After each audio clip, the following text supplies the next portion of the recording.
¿Qué tal? Buenas tardes, buenas noches. Bienvenidos a una nueva edición de Destino Rauch, este cuarto programa desde que arrancamos esta nueva temporada en este 2019. Programa que con tanto gusto, con tanto placer hacemos, despuntando un poco este hobby, este vicio que es el periodismo. Hoy con una nueva entrevista, también muy particular, estos gustos que nos damos de conocer a gente de nuestro pueblo, que ha desarrollado una actividad aquí, que la ha hecho también en otros lugares, en otros países, ¿por qué no? Y en este caso con la señora Adela Cremona, una conciudadana que tiene una riquísima historia para contarnos, que estuvo hace muy poco también en el Living de Mujeres, al igual que Galina, la ciudadana rusa que entrevistamos la semana pasada, esa nota que ustedes pudieron ver el jueves pasado. Pero hoy damos vuelta a la página, volvemos a ciudadanos argentinos, en este caso Adela Cremona. ¿Cómo le va, Adela? Buenas noches. Bien, buenas gracias. tardes. ¿Cómo está? ¿Bien? Es un gusto recibirlos en mi casa. Bueno, una casa hermosa, realmente aquí en Aristóbulo del Valle 37. ¿Es una casa familiar esta? ¿La adquirió? ¿Cómo es? No, es de la familia. ¿Es de la familia suya? Mi sobrino me la da para que yo, generosamente para que yo viva en ella. Aquí vivía mi papá. Su padre. Bueno, Adela, vamos a empezar hablando de una persona que, así como la vemos, en un par de meses va a estar cumpliendo 93 años, que ha tenido una vida desarrollada gran parte en la Argentina y gran parte en Brasil. Pero bueno, hablemos de los inicios. Usted es nacida aquí en Rauch. Sí, soy nacida en Rauch en el año 1926. En julio voy a cumplir 93 años. Con 10 años de edad me fui a Buenos Aires. Y viví en Buenos Aires, me estudié en Buenos Aires, me casé en Buenos Aires. Después gané una beca para, en aquella época yo trabajaba en investigación en educación, y gané una beca para ir a Río de Janeiro. Y me enamoré de Río de Janeiro. Bueno, no vayamos tan lejos, ya me va a contar cuando se fue a Brasil, pero hablemos un poquito de los inicios. Usted tuvo una vida en los primeros años muy difícil porque le faltó lo que a cualquier niño no le debería faltar, ¿no? Que es la madre de... Me faltó mi mamá, a los 2 años. A los 2 años. Y mi papá se quedó viudo durante 10 años, pero mi papá tenía 29 años. Cuando falleció su madre. ¿Y su madre quién era? Adela Sarciat. Sarciat, también oriunda de aquí, de una familia tradicional de aquí de Rauch. Muy joven también, faltó. Sí, debía tener 22 años mi mamá cuando se murió. ¿Y qué le pasó? Tuberculosis. Tuberculosis. En una época donde era una enfermedad mortal, la tuberculosis. Muy difícilmente se salvaban. Mi abuela materna, porque se le habían enfermado 3 hijos, se mudó a Córdoba. La madre de su madre. Sí, y ahí mi mamá se fue con ella. Pero ella murió y mi tío también murió. Se salvó únicamente una de ellas. Consiguió en Córdoba superar la enfermedad. ¿Y por qué Córdoba? ¿Qué pasaba en Córdoba? Porque en aquella época lo único que tenía en la tuberculosis eran lugares de montaña con clima seco que no fuera muy, muy alto. En Europa iban a Suiza. Y aquí en la Argentina iban a Córdoba. Y de los 3 hermanos Sarciat, solo sobrevivió uno, digamos. No, eran más hermanas. De los 3 enfermos. De los 3 enfermos solamente se salvó una. ¿Y usted después llegó a tener trato con ella? ¿Con su tía, digamos? La que, sí, que le contó esa historia. Después cuando yo me fui a vivir a Buenos Aires, mi abuela se volvió a Buenos Aires porque mi tía ya estaba bien, y ahí yo tuve mucho contacto con la familia de mi madre, con primos de los Sarciat también. Pero después, los adolescentes quieren vivir su vida, sus amigos, ¿no? Y me puse, en portugués se dice, me puse a enamorar. ¿No? Es muy linda esa palabra. Y en esos primeros años de Rauch, ¿qué recuerdos tiene? Porque vivió muy poquito aquí, digamos. Muy buenos, muy buenos. Una infancia, digamos, de escuela primaria. Muy buenos porque vivíamos en una casa muy...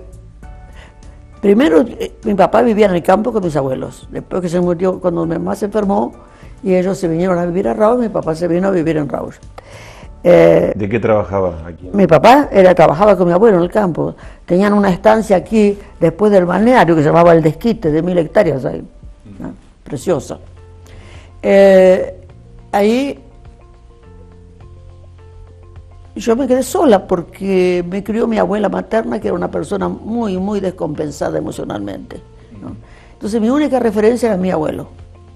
Mi abuelo tenía una memoria extraordinaria y me contaba todo, desde que llegaron los padres de él, que eran inmigrantes. ¿De España? No, mi abuelo era Cremona, era italiano. Italiano. El resto, toda mi familia son vascos. Vascos. Ah, bueno. Por parte de mi abuela paterna también, porque la mujer de mi abuelo era vasca. Y de la familia de mi madre también era vasca. Y los arceats se dicen franceses, pero son esos que están en la frontera entre Francia y los Países Vascos, igual que los navarros en España. Ellos se dicen españoles y los aragoneses, pero tienen más de vasco que de español. Bueno, entonces, los aragoneses especialmente.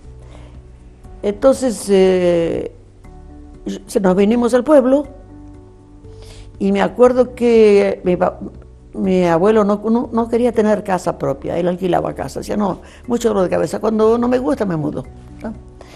Y vivíamos en la antigua casa donde ahora es el escritorio de los Palazos, una casa enorme, con un jardín en el medio que tenía una palmera fénix, imagínense, ¿no? Y en aquella época, en Raúl, los chicos vivían sueltos. Y yo más que nadie, porque a mí nadie se preocupaba por mí. Yo me crié como los yuyos, ¿no? ¿Sola? Sola. Y haciendo lo que se me daba la gana. Porque pobrecita era huérfana.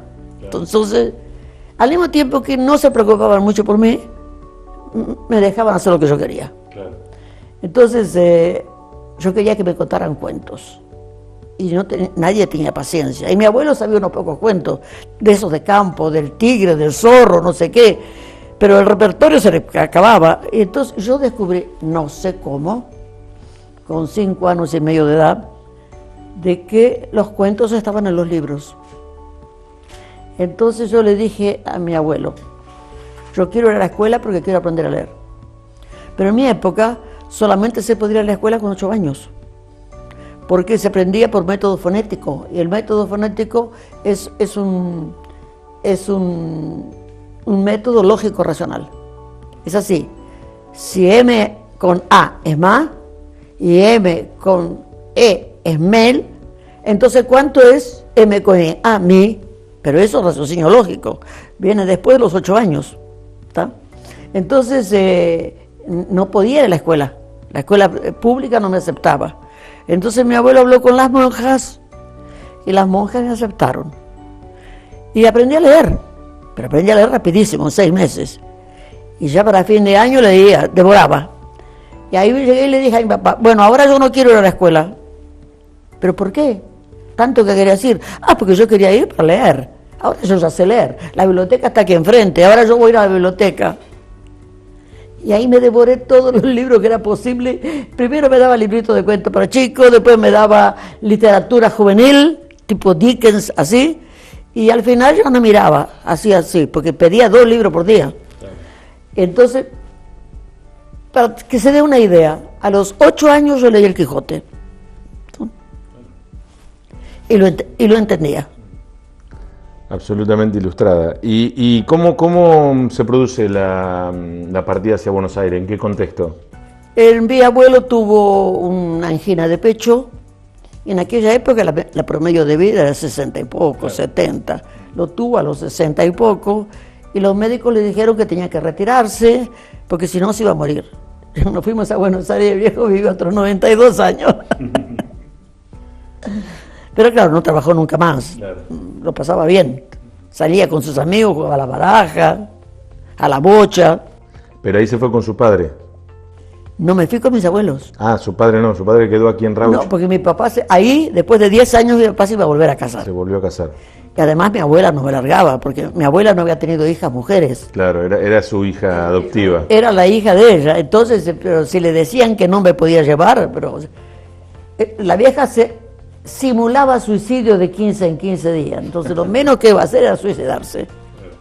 Así que bueno, se va a Buenos Aires con 10 años y me imagino con ese espíritu de tanta voracidad por la lectura y todo, es como que un mundo que... No, yo soy autodidacta, porque yo leo todo, hasta prospecto de remedio leo, veo un papelito y tengo que leerlo.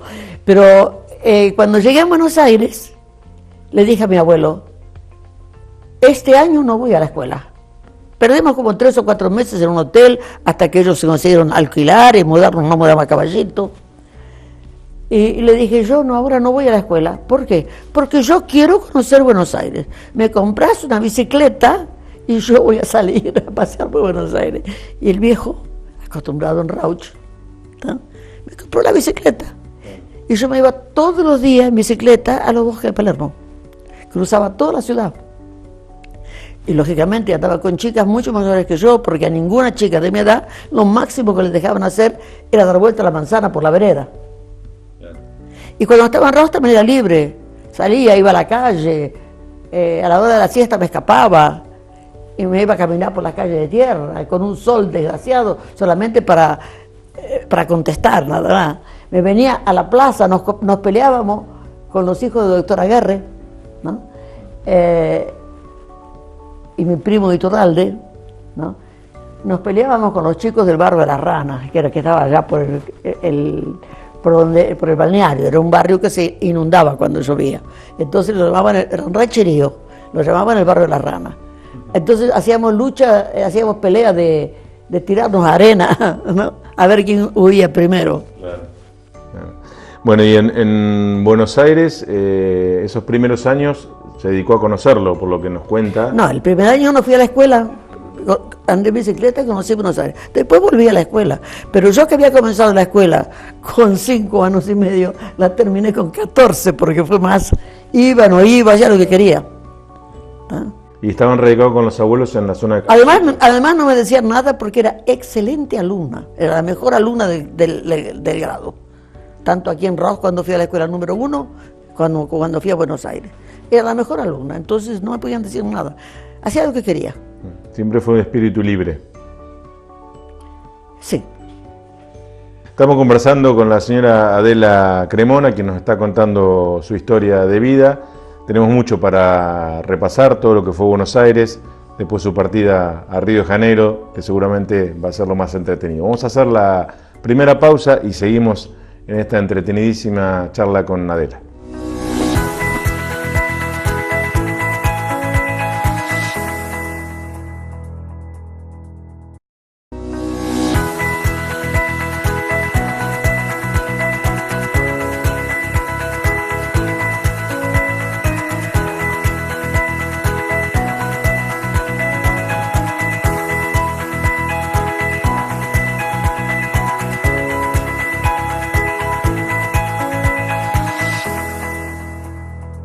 Bien, seguimos adelante, segundo bloque en este Destino de Rauch tan especial con la señora Adela Cremona. Adela, estamos en Buenos Aires, año 1936-37, cuando se radican allí. ¿Termina la escuela primaria? ¿Qué hace con su vida? ¿Sigue estudiando? Voy a hacer la escuela normal. Normal. ¿Dónde era eso? Ahí en Buenos Aires, en la escuela normal número 1, en Caballito. ¿Y cómo continúan los estudios? ¿Después sigue estudiando, digamos, imagino? Porque con no, después decidí ser autodidacta, porque en la época que me recibí, todavía no existían las carreras de las cosas que me gustan a mí. No existía antropología, no existía sociología, no existía psicología. Estuve a punto de entrar a la Facultad de Filosofía y Letras para estudiar historia, pero ahí ya estaba novia y había el proyecto de casarse, y por circunstancias políticas el tío de mi suegra era candidato a vicepresidente de la República, ¿no?, los conservadores, y entonces mi marido sabía que iba a ir empleado en la Embajada de Francia como secretario de agregado cultural. Y me dice, ¿estudias en Francia? Y yo dije, bueno, ahí vino la revolución, ahí vino Perón, todo eso se acabó. La familia consiguió tener poder social muy alto, un buen nivel económico, porque mi suegro era abogado y tenía muchísimo, un estudio muy categorizado, ¿tá? Y hasta cierto poder político, porque muchos conservadores se unieron a Perón, ¿tá? Y relaciones. ¿Y quién era, se puede saber, el familiar que era candidato a vicepresidente? Manucho Iriondo. Oriondo. ¿No? Mi suegra era Manucho Iriondo, probablemente el segundo apellido de él fuese Iturraspe, y mi suegra era Irigoyen Iturraspe, ¿no? Entonces era sobrina de él. ¿Y usted se llegó a casar? Digamos, porque lo está contando que... Sí, me casé, pero ahí me fui a trabajar, ahí decidí que no iba a estudiar, decidí que yo quería estudiar lo que a mí me gustaba. Que eran carreras que después fueron más de la modernidad, estas carreras que usted mencionó. Y eso era lo que yo quería hacer, claro. Porque fui siempre muy adelantadita. Claro. Para todo. Claro, sí. Y entonces la carrera de psicología se estudiaba particular y no estaba reconocida. Claro, no era universitaria, digamos, como ahora, digamos, no era pública. No era pública. Había una doctora, la doctora Radeca, que ella había estudiado en Europa, había sido discípulo, no sé qué, si era freudiana, no sé lo que era, y ella hacía cursos. Como ahora hay muchísima gente que hace cursos, ¿no? Claro. Bueno, pero ese curso no era oficialmente reconocido como un título, fue reconocido muchos años después. Entonces lo único que yo me hubiera gustado estudiar hubiera sido historia. Adoro la historia. Pero ahí ya son esas cosas que suceden que de pronto yo no perdí el entusiasmo por cuestión política. Yo no era la familia de mi marido. Claro. Ellos la vida les cambió totalmente. Pero un poco a remolque de ellos yo fui. Claro. Y como me gustaba mucho leer y mucho estudiar, yo digo, no, yo no voy a hacer una carrera que la gente que yo conozco tiene que estudiar tanto que no tiene tiempo de leer lo que le gusta. Entonces yo voy a estudiar por mi cuenta. Y entonces yo, donde había un curso que me interesaba, me anotaba y lo hacía. ¿Tá? Iba a la Facultad de Filosofía, a los cursos abiertos. Pero ya estaba casada ahí, digamos, ya estaba en matrimonio en esta etapa de sí, me casé con 26 años. 26 años. Y no lo menciona, pero supongo que seguía teniendo trato con su padre, por más que él había quedado acá en Rauch, o estaba vinculado solamente con sus abuelos. No, pero venían las vacaciones, pero mi papá no iba nunca a Buenos Aires, y yo normalmente venía en vacaciones, así que el contacto que tenía él era un mes por año. Un mes por año. ¿Y él había rehecho su vida? Se había vuelto a casar, y después de 4 años por ahí, nació mi hermano, ¿no? Carlos Cremona. Carlos Cremona, que bueno, una persona que tuvo mucho desarrollo comercial aquí en Rauch. La madre de él era Canales. Era Canales. ¿Y qué trato tuvo con su hermano? Con su hermano, medio hermano. Bueno. Muy bueno. Hasta el final de la adolescencia, muy bueno. Inclusive yo me lo llevaba a Buenos Aires para que conociera Buenos Aires, para que paseara. Pero éramos fundamentalmente diferentes, ¿no? Cuando él ya se fue haciendo adulto, yo creo que él pensaba que yo era media loca. Y yo pensaba que él era demasiado serio. Claro, tenían diferente forma de encarar la vida, por lo que usted cuenta. Bueno, y volvamos a Buenos Aires. Hace todos esos cursos, se casó y bueno, ¿qué empieza a pasar con su vida? ¿En qué momento aparece Brasil? Bueno, porque me dan una beca, ¿no? ¿Quién se la da? El gobierno brasileño y el gobierno argentino. Era una beca que era... Conjunta. Para hacer una pasantía, digamos así, de 7 meses en un organismo que trabajaba con lo que yo hacía en el Bernasconi. O sea, con la evaluación, ¿se dice en español? Sí, evaluación, sí. Con la evaluación del rendimiento escolar. Porque usted trabajaba, y no lo mencionamos, que cuando Alejandro me hacía la producción, le comentó, usted trabajaba en el Instituto Bernasconi. Primero trabajé en un jardín de infantes. Primero trabajé, no había todavía el jardín de infantes en Argentina, pero crearon en Buenos Aires 6 jardines de infantes modelo con el método de María Montessori, que es un método muy especial, donde los chicos iban a la mañana, a las 9, y se quedaban hasta las 5 menos 20, almorzaban, dormían la siesta, todo. Y ahí aprendí mucho realmente, aprendí mucho lo que es trabajar con un método vivencial. No es cuestión de transmitir conocimientos para ser memorizados, es un método vivencial, especialmente los chicos chiquitos aprenden todo tocando, ¿no? Quebrando, desarmando, ¿no? Y todo eso es normal, ¿tá? Para los chicos. La María Montessori era italiana, fue la primera médica que se recibió en Italia, de una familia muy importante de ministros, etc. Y tuvo que pedir un permiso especial para poder estudiar medicina, ¿no? Y cuando se formó, se especializó en neurología.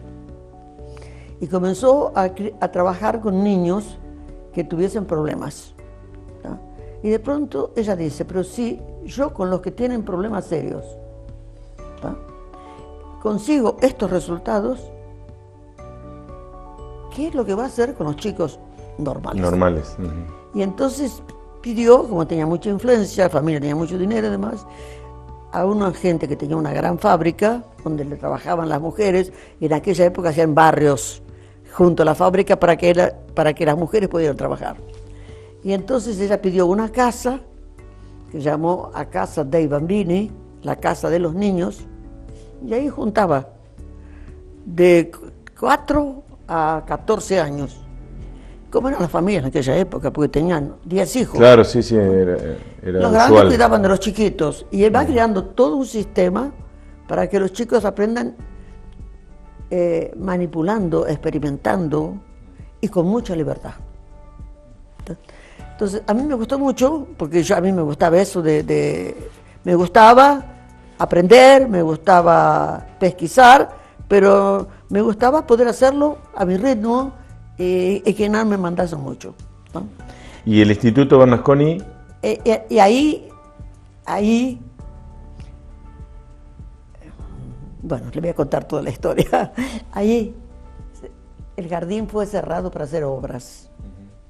Y como yo había hecho un curso para hacer material montessoriano, pues se trabaja todo con concreto, porque el material no venía más porque era época de la guerra, y unas italianas del sur de Italia, las hermanas Agassi, habían creado un material metodológico que tuviera exactamente la misma metodología, pero que se hiciera con cualquier cosa, con elementos de naturaleza, con elementos en desuso, ¿tá?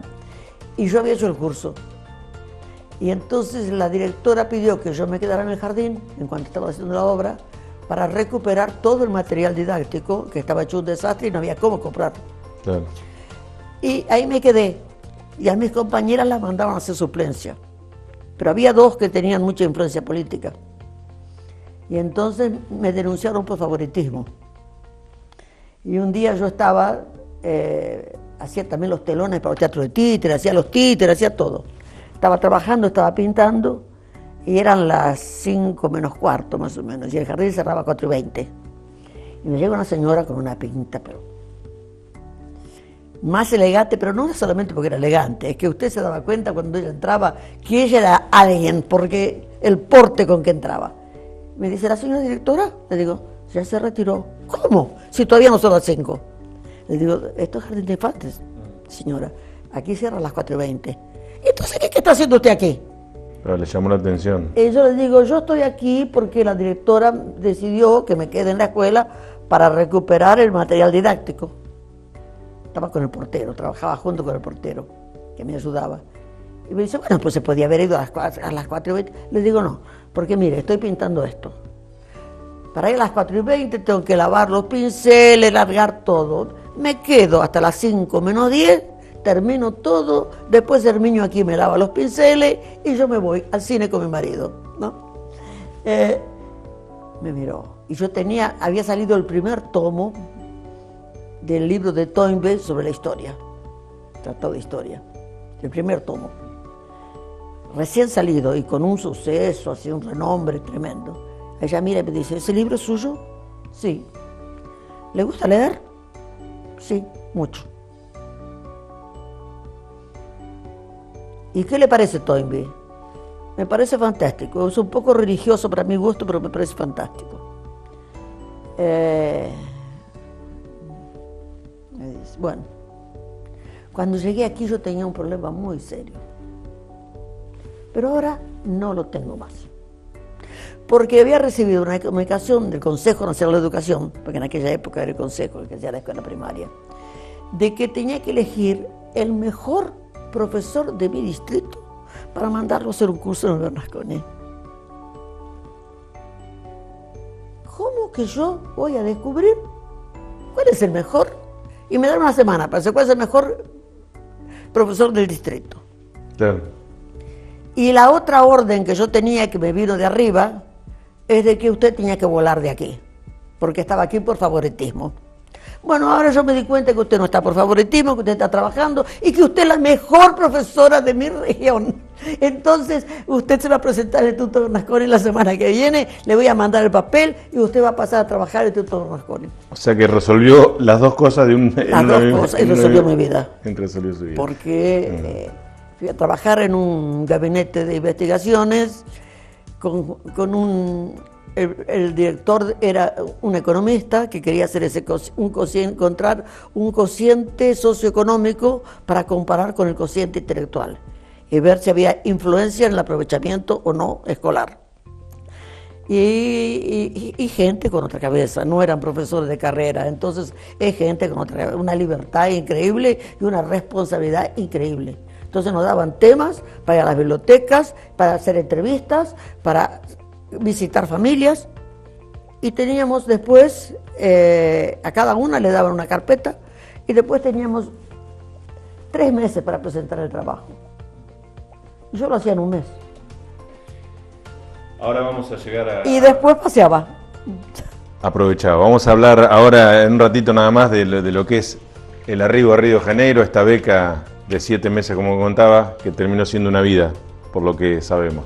Vamos a hacer una nueva pausa y seguimos hablando con Adela Cremona en esta interesantísima charla que estamos teniendo esta tarde de jueves.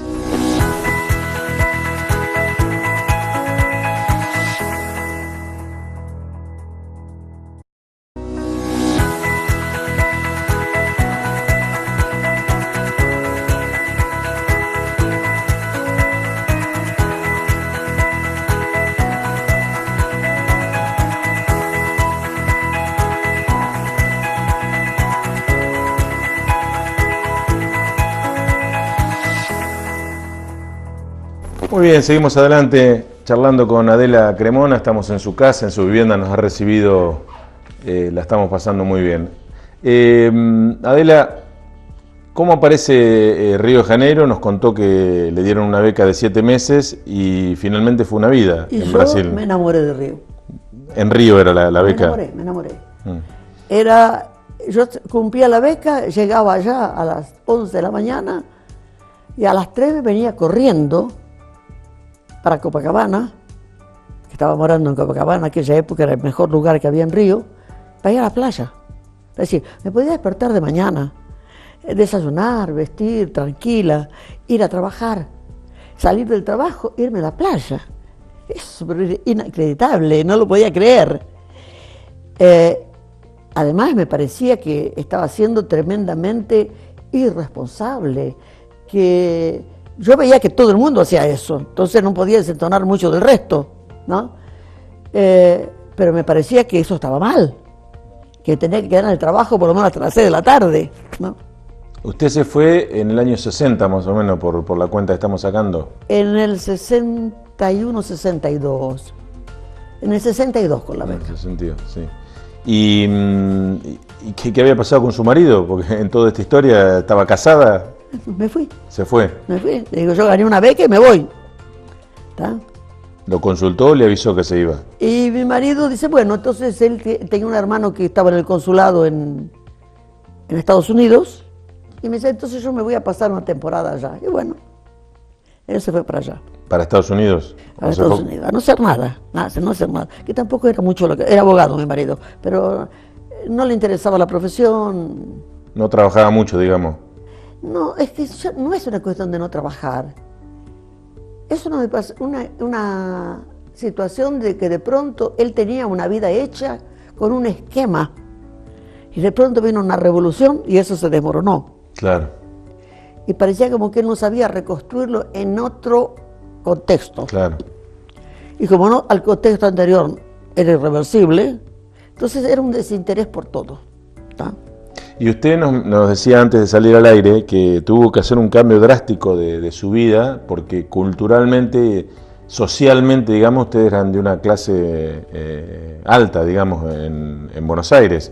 Y cuando se va a Río es como que es un cambio abrupto de me vida. fui a vivir con los hippies.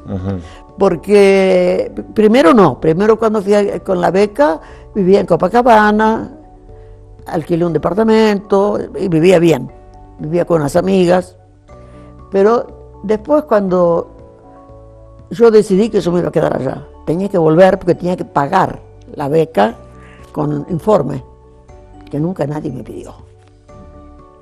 Yo decía, estoy dispuesto a hacer, no le interesaba a nadie, porque traía cosas para cambiar. Y aquí nadie quiere cambiar. Aquí quiere que todo el mundo quiere que las cosas se queden como están. Claro, usted venía con ideas que ellos sabían que no iban a aplicar, entonces preferían no conocerlas. Entonces no, está bien. Bueno, ahí yo ya decidí más un motivo para decidirme que me iba, ¿no? Eran 7 meses que terminó siendo 40 años. 40 años. ¿No? Ahí volví, entonces yo me conseguí trabajo en una agencia de turismo. ¿En Río? Aquí, en la Argentina, en Buenos Aires. No, yo volver tenía que volver. En esos 7 meses volvió. volvió. Me tenía que dar 2 años para pagar todas las becas que me habían dado. Está bien. Y presentar el trabajo. El informe, que nunca lo tuve que presentar porque nunca nadie se lo pidió, sí. Entonces yo, como me quedaba la tarde libre, iba al Bernasconi de 9 a mediodía, y la tarde me quedaba libre, y ya pensando que me quería ir para Brasil, me fui, conocí por acaso el dueño de una agencia de turismo y me ofreció si yo quería organizarle excursiones para Río de Janeiro. Qué casualidad. Porque la gente que se lo organizaba me dice, yo no tengo precio, me sale muy caro. Le digo, muéstrame la excursión. Le digo, no solamente le sale caro, lo están robando. Aquí donde dice salida del hotel, paseo por la playa de Copacabana, pasado por el Pume del Pasmado, pasado por Botafogo, para no sé qué, para llegar al Pan de Azúcar. Ese es el recorrido que el ómnibus va a hacer para llegar al Pan de Azúcar. Se lo ponen como paseo y lo cobran. Claro.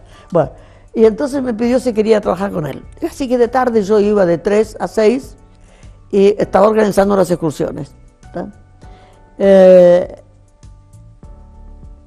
Y cuando pasaron los 2 años decidí que me iba. Y me fui. Pero ahí se fue con una vida totalmente distinta ya, por lo que decía recién. Yo ya me di cuenta que el matrimonio ya se había acabado. Uno puede seguir juntos, pero no tiene sentido. No hay más nada para compartir. Yo cada vez más me interesaba por las cosas nuevas y él se desinteresaba más. Entonces es un abismo, ¿no? Entonces decidí que tenía 34 años, y ahora o nunca, ¿no? Máximo que yo, como leía, ¿no? Y me gustaba la filosofía, entonces todas las corrientes nuevas del existencialismo, todo lo nuevo, todo lo que surgió en el mundo después que se largó la bomba atómica, ¿no? Nunca fui hippie, porque me parecía que el movimiento hippie me parecía valioso como movimiento de contestación, pero eso de que quieran vivir sin trabajar, una sociedad rica se puede permitir eso. Estados Unidos se puede permitir que los padres y el Estado encuentren la manera de que esos chicos no necesiten trabajar. Pero al mismo tiempo era una cosa decadente eso. Y fue un movimiento muy lindo, pero que terminó porque quedó decadente. Y también fue por culpa de la droga. Ya había hecho amistad con unos chicos que tenían un taller de cerámica que era un desastre, todo mal, pobrísimo, faltando todo.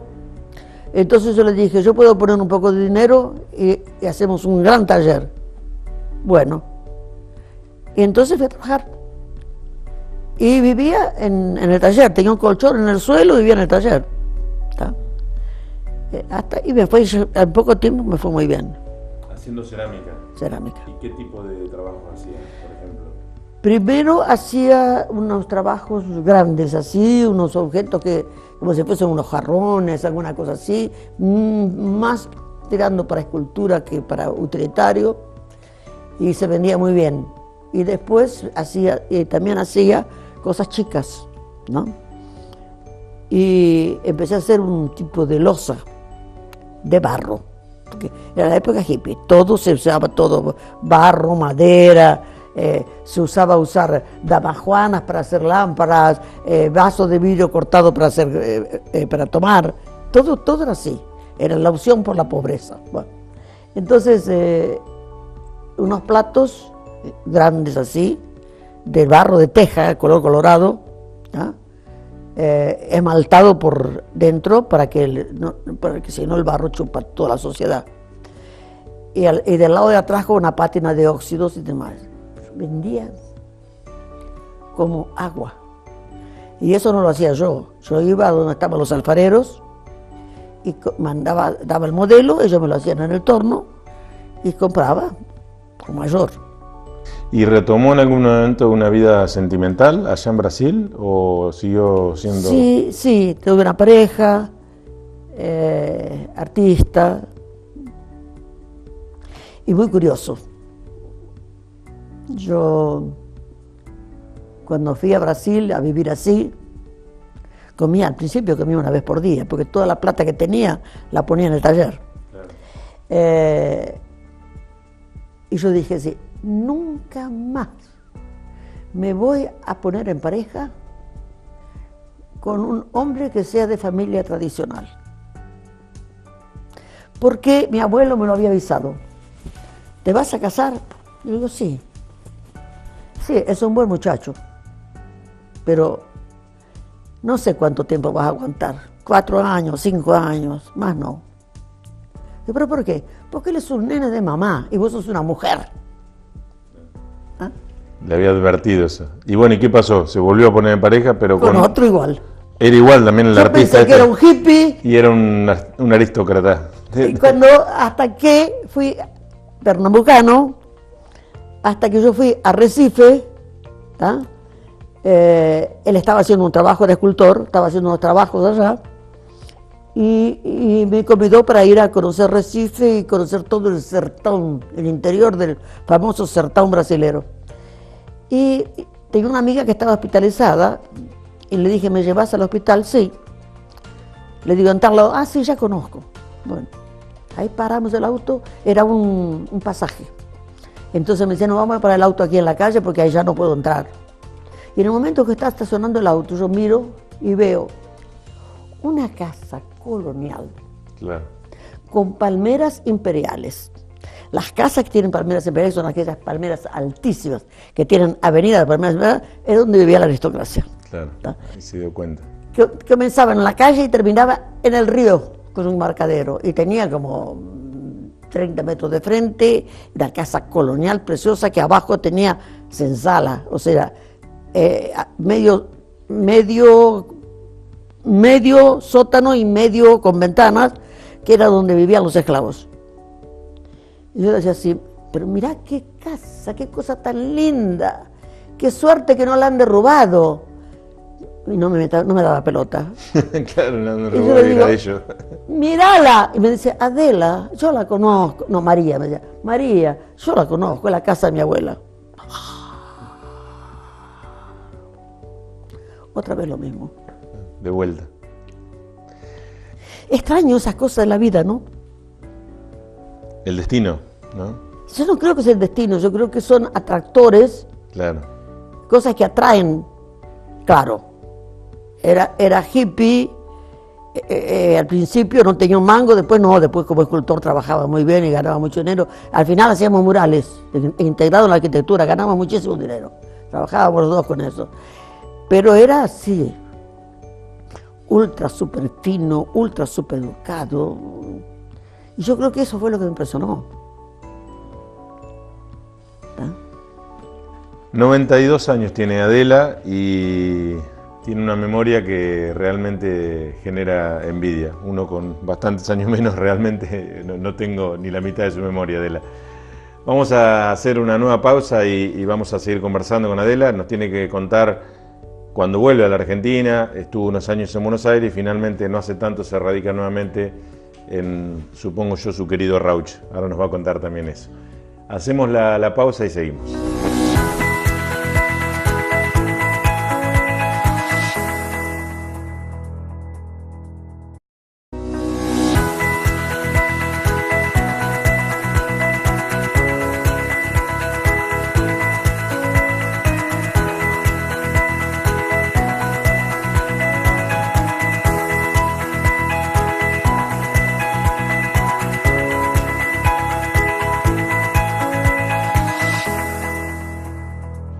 Muy bien, seguimos adelante en la entrevista de hoy con la señora Adela Cremona, toda una vida, 40 años en Brasil.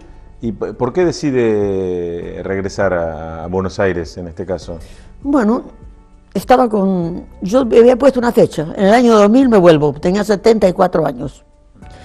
Y yo digo así, no quiero trabajar más, quiero aprovechar la vida. Ahí me fui a Europa. En un momento determinado en Brasil, yo, después de los 50 años, andaba muy enferma con asma, alguien me llamó a la biodanza para que me curase el asma. Y después de casi 2 años, me curé, estaba curada. Y yo dije, no, yo esto no lo voy a dejar nunca. ¿La biodanza? Claro, porque esto me ha traído la salud y lo tengo que hacer. Voy a entrar en la escuela. Y hice la escuela de biodanza. En 5 años. ¿En Brasil fue también? Sí, en Brasil. Me recibí en el año 92. Y la escuela, todavía la biodanza no estaba organizada institucionalmente. Rolando Toro, que era el creador, él designaba a las personas, decidía todo, había escuela, cerraba escuela. Y ahí cuando me recibí, a los menos de 6 meses, viene y me dice así, Adela, vos vas a ser la directora de Río. No, Rolando, yo me acabo de recibir. No me considero. Sí, vas a hacer. Porque yo como alumna había hecho un trabajo de divulgación, había hecho equipo con mis compañeros. Había salido a dar clase en la calle, ¿no? Y había sido un suceso, porque a los cariocas les gusta todo lo que aparezca. Todo lo que aparezca. Ellos no esconden nada, les ponen todo para afuera, ¿no? Entonces, se iban a la playa, volvían de la playa y con la malla y con un parión en la cintura, se iban a un parque público a hacer biodanza, ¿no? Bueno. Y llenamos los grupos de gente, fue un suceso. Entonces me dijo, no voy a ser directora. Bueno, ahí me nombró una directora. Cuando hacía más o menos de un año que estaba como directora, comenzando, porque la escuela era un desastre, muy indisciplinado todo el mundo, comenzando a poner todo el mundo los ejes, viene y me dice, quiero que vayas a Barcelona para abrir la escuela en Barcelona. ¿Por qué? Porque él había abierto una escuela en Milán. Quiero abrir la segunda escuela en Europa en Barcelona y quiero a alguien que hable español. Llegar a un lugar donde no conozco a nadie y tener que bancarme, financiarme, vivir mal, haciendo contactos para abrir una escuela y teniendo que hacer 1000 concesiones políticas para poder, con los contactos, no es para mí. A mí me gusta trabajar. Y aquí me has dado una escuela que me da mucho trabajo. Y además, no quiero ir a Europa. Yo me quiero quedar en Brasil, en Copacabana, tomando caipirinha. Es lo que yo elegí. ¿Y por qué? Y bueno, y resuelve volver a Buenos Aires porque se había puesto como objetivo a los... Bueno, trabajé muchísimo. En el año 2000 venirse. Trabajé prácticamente 10 años en la escuela, pero muchísimo, estaba muy cansada, ¿ah? Y ahí yo dije, no voy a trabajar más. Decidí que me iba a tomar un año sabático, que no iba a trabajar más. Y yo digo, no, me voy a Buenos Aires. Ya estoy vieja, estoy sola. ¿Y en Buenos Aires quién había? ¿De su entorno anterior quedaba alguien? Sí, de parte de la familia de mi marido, tenía una rama con la cual yo seguía manteniendo se mucha trataba. amistad. Inclusive, uno de mis sobrinos se fue atrás de mí en Brasil y vive hasta el día de hoy en Brasil. ¿Tá?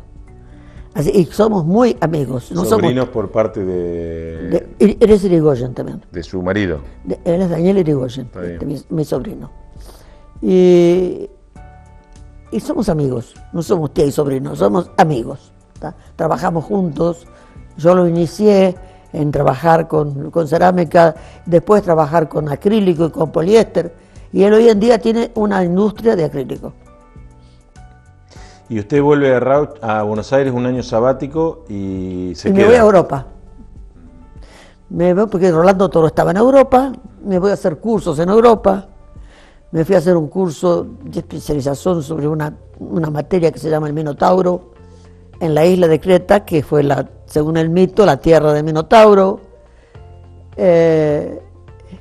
después volví y me quedé en Buenos Aires disfrutando de la vida.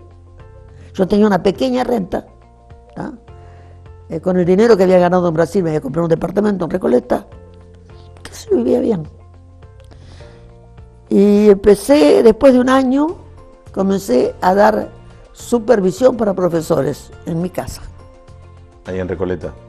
En mi casa, yo elegí un departamento que tenía una sala grande, 7 metros tenía mi sala, para poder dar aula en clase. Entonces daba supervisión y tenía un grupo de estudio de 14 chicos recién recibidos o que se estaban para recibir.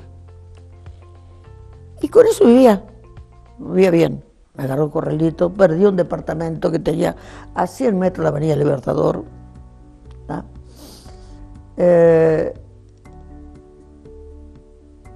Y de pronto me comenzaron a venir muchas ofertas para ir a trabajar en Europa. Y yo estaba libre, podía ir. Y empecé a viajar. Y ahí me vino mucho trabajo, muy bien pago. Entonces yo me lo pasaba de Buenos Aires a Europa y después abrí un grupo. Y cuando viajaba dejaba otro profesor donde encuentro mi grupo. Y después digo, ¿sabes una cosa? La vida en Buenos Aires se está poniendo muy fea. Mucho robo, mucha violencia. Si total yo estoy trabajando más en Europa que aquí. Yo me voy a Rauch, reconquisto mis raíces, ¿tá? Y voy a trabajar en Europa. Y fue lo que hice. Hasta que a los 88 años se me estaba yendo la mano y un día me desmayé y me desperté 15 días después en el hospital. ¿En qué lugar? El hospital de aquí. En Rauch. Pasada de trabajo. Yo no sé si fue trabajo, si fue estrés. Y comenzó ese problema de un dolor espantoso aquí que hasta el día de hoy nunca me dieron diagnóstico. Uno me dice que es el psoas, otro me dice que era la prótesis y me volvió a operar. No. Otros dicen que es la vértebra que está achatada y me aprieta el ciático. El dolor brutal es aquí en la ingle clavado. ¿Tá? Y usted se vuelve a Rauch concretamente en el 2010. Ese fue el año. Pero yo ya estaba viajando por Europa desde el año 2005. ¿Y qué fue lo que la motivó a venir a Rauch específicamente? Buscando una vida, porque yo ya en Buenos Aires yo ya no estaba prácticamente trabajando y yo viajaba mucho y digo, no, me voy a Rauch, hago una vida más tranquila, sé que no tengo violencia, puedo dormir con la puerta abierta, en aquella época todavía se podía dormir con la puerta abierta, y el dinero me lo gano afuera. Y de paso, reanudar los lazos con la familia. Claro. Que la única familia que tengo aquí es Maxi, mi sobrino. La familia de sangre, digamos. Sí, no, porque tiene otros cremonas, pero son parientes lejanos. Desciende un hermano de mi abuelo, que mi abuelo nunca se trató con ellos, así que yo nunca los conocí. ¿Tá? Entonces, realmente el lazo que yo tengo es con el hijo de mi hermano, con Maxi. ¿Y qué le pareció volver a vivir a Rauch? Porque es una historia muy particular la suya, de la vivió los primeros 10 años de vida aquí, que con recuerdos muy vagos, me imagino, porque una infancia. No, pero yo me acuerdo bien. Yo tengo una vida muy libre, andaba de casa en casa, todo el mundo me convidaba a comer y volvía de noche a mi casa y no me preguntaban a dónde estuviste. Claro. Esa soledad de la huérfana era lo mismo que le daba libertad. Y ahí, soledad por soledad, la podés tener en cualquier lado. Claro, es cierto eso. Vamos a hacer una nueva pausa, la última, y cerramos hablando con Adela Cremona sobre estos años aquí en Rauch, qué está haciendo de su vida y lo que viene. Está preparando una muy linda charla en la biblioteca, nos va a estar contando eso también. Hacemos la pausa y hablamos de eso.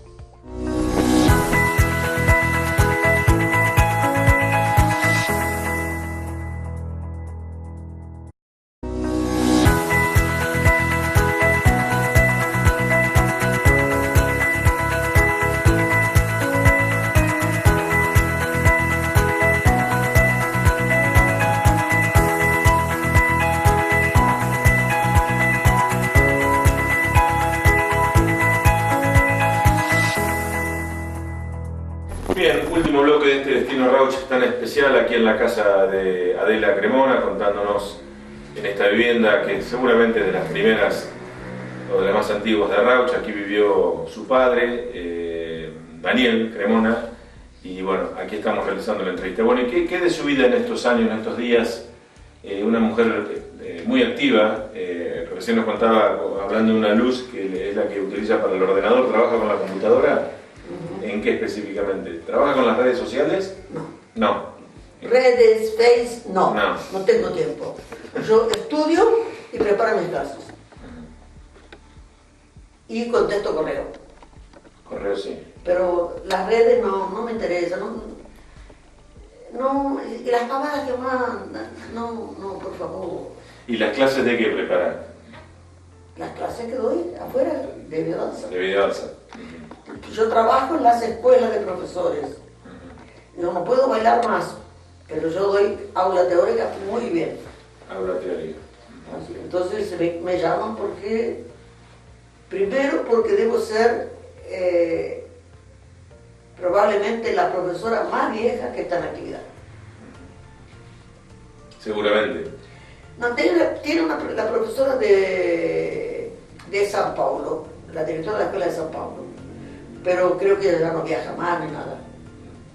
Esta nota que ustedes están viendo hoy está saliendo este 25 de abril, jueves, y este viernes 26 Adela va a estar dando una charla en la Biblioteca Popular Guido Hispano, que nos gustaría que nos cuente en qué va a consistir. Bueno,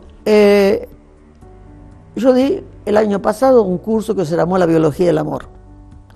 En ese curso yo demuestro que el amor no es una virtud. El amor es una condición biológica humana. ¿Tá? Y los problemas que se presentan en las relaciones amorosas, no solamente de pareja, sino de familia, de trabajo, las relaciones afectivas, y cómo reaccionamos con las emociones, ¿tá? Pueden llegar hasta provocar grandes conflictos y provocar enfermedades. Entonces, como resultado de ese curso, algunas de las chicas, porque eran especialmente de la biodanza las que fueron, me pidieron que se les explicaba mejor cuál era la diferencia entre emoción y sentimiento, y comenzaron a venir aquí en casa una vez cada 15 días, en un grupo de unas 12, 14, y comenzamos a leer y a estudiar sobre eso. Y ahí vi que realmente las personas lo necesitan muchísimo, ¿no? Y se me ocurrió hacer esa charla. Como que me convidaron al living de las mujeres y tienen el problema del techo, ahí yo sobre el pucho, porque yo soy así, todo es sobre el pucho. Dije así, me ofrezco para dar una charla cuando ustedes quieran, antes de un mes, ¿tá? Para que ayudar, para colaborar, para que arreglen el techo. ¿Tá? Bueno, inmediatamente aceptaron. Y yo le dije a Elba Gara, Elvita, hay que hacerlo antes de un mes para que la gente no enfríe, porque fue comentado que les gustó muchísimo y lo han, como todo lo de arroz pasa de boca en boca. De boca en boca, claro. ¿No? Entonces vamos a aprovechar esa tendencia a hablar, ¿tá? Y entonces lo vamos a hacer rápido. Le dije que les pusieran un precio y a mí me parece que lo han cobrado muy barato. Pero en fin. Bueno, pero es para recaudar para ellos, ¿no? Pero igual. ¿Es este viernes 26? ¿A qué hora? Sí, el tema es: somos responsables de nuestra vida. Qué buen título. ¿Y a qué hora es? A las 18:30. A las 18:30 del viernes 26, mañana, a las 18:30 en la Biblioteca Popular Guido Hispano. Adela, este programa se llama Destino Rauch. Nosotros hace algunos años que lo hacemos y sobre el final de cada una de nuestras entrevistas le pedimos a nuestros entrevistados que nos digan una síntesis de qué significa Rauch para ellos, ¿no? Por eso se llama este programa. ¿Qué es Rauch para usted? Bueno, yo creo que mi infancia en Rauch fue muy buena, fue muy feliz. Pero yo también soy una persona que corta. Voy para otro lado, tengo otra vida, no sé qué, aquello quedó. Yo no vivo el pasado, vivo el presente. Ni el pasado ni el futuro, vivo el presente. Entonces, volver para Rauch era vivir el presente, de volver a mis raíces. Porque me parece que era muy chica cuando me llevaron y por lo tanto me arrancaron de raíz, me desarraigaron.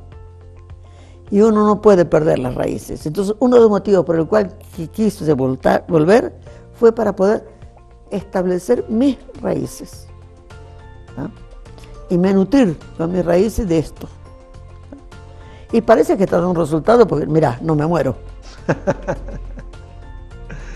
Adela, le agradezco mucho esta entrevista, ha sido muy agradable conversar con usted, no la conocía realmente y tenía muy buenas referencias sobre todo lo que fue la charla en el Living de Mujeres.